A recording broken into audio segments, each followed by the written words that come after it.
the UN's nuclear watchdog announced that Iran is upping production of uranium enrichment like it promised it would last month. And part of the Trump administration's original reasoning for leaving the deal was Iran's support of terrorism abroad.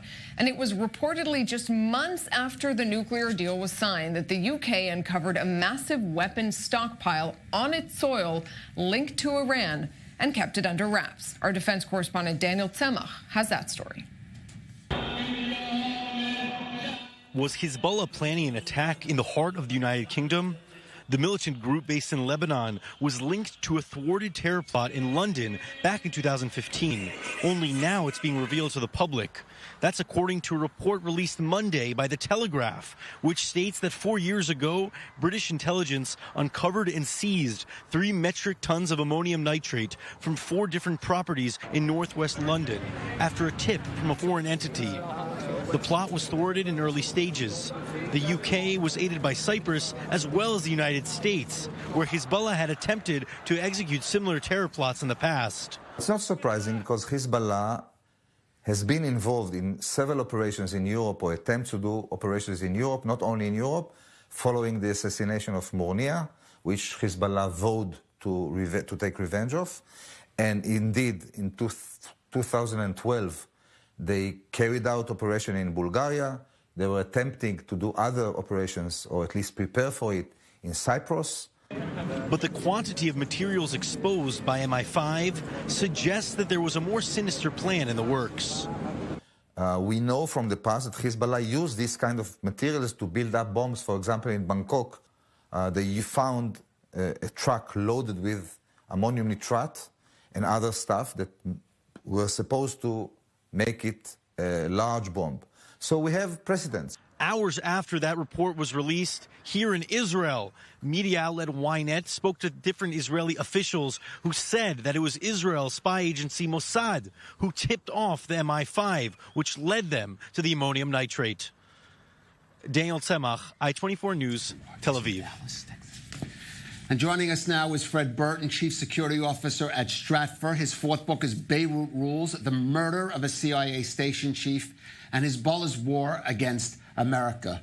And Fred, let me ask you, based on your knowledge of Hezbollah, is it likely that they were perhaps planning a bombing attack against an Israeli or even Jewish target at the UK, which would have been a significant escalation?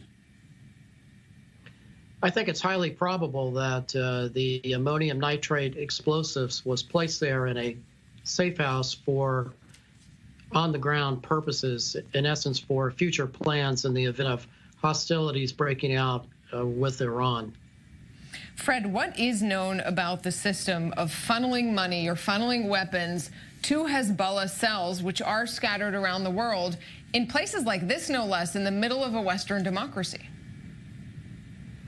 Well, it's not surprising to me, having watched Hezbollah since the early 80s, and we were also directly involved with the bombing investigation of the Israeli embassy in BA, Argentina, as well as the Amia bombing there in the same location. Hezbollah has always surprised us, and that's one of the things I was chatting with our analysts here at Stratfor about.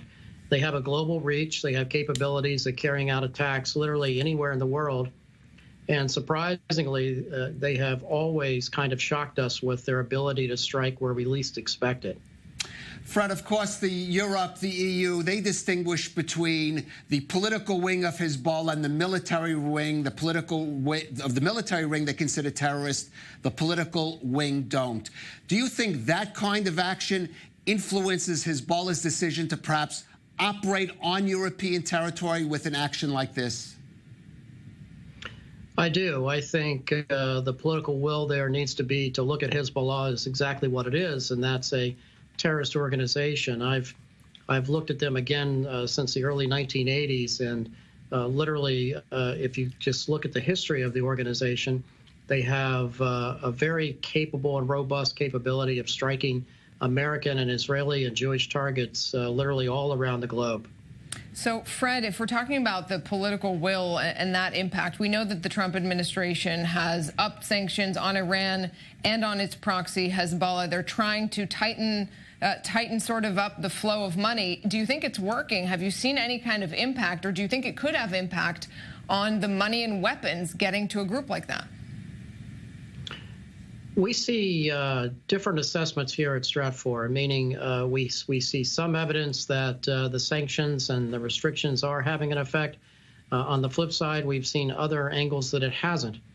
I think the one thing to remember, which is important for our viewers to understand, is that the intelligence services, the IRGC and their MOIS, are pretty good. And they, in fact, as state sponsors, have the capability of carrying out any kind of operation on the similar kind of plate that the Israeli Mossad or the American CIA have.